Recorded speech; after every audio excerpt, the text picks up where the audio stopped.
many instances, but the first time I felt the presence of Jesus was when I was 15. It was a very weird night. So it was Ramadan. So there's a mosque near my house. So then they do their prayers. So I've grown up listening to those prayers. Not that I believe in it, but then it's just prayers that they do. So I know they're praying to God. So is it the ones where like echoes around yes, the town? like Yeah, we had that too. Akbar, yeah. Because it's Ramadan, when they pray, they cry. You can hear it through the mic that they're crying. I study late at night. It was around, I think, 2:30 or something. And then the prayer started. I was about to go to sleep when suddenly I felt like praying. And then I started praying. It was such a strange night. I still don't understand what the night was all about. So I was on my knees and I ended up just reading Psalms and just crying and praying and that's it. And then I went to sleep. So, but then there was something weird about that night, because after that night is when I started reading the Bible and I kind of felt like, okay, I need to know Jesus.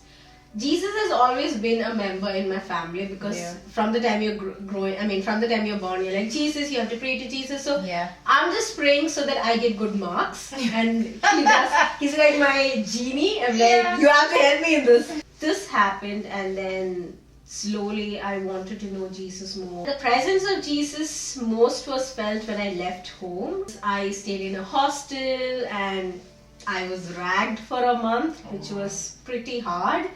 And then going through everything on your own, making choices, making decisions. How old were you when you had to go back to India? 18. So By yourself? Yeah. Wow. So Papa and Mummy dropped me to the hostel, and then they said bye and left. So I had a bunch of 18-year-olds in the hostel. All through that, Jesus was always there. And college is the time when I didn't go to church much. So then I started praying again. But then every time it's a new experience, like God as an almighty God, God as a deliverer, God as a restorer. I think after coming to Canada, it has always been God the restorer, because I've been losing things like relationship, jobs and everything, but then I can see God restoring it back in ways that I do not understand. I try to understand his pattern, but I can never understand. Now that's the whole point. We're not smart enough to even. There's no point trying to figure it out. Basically,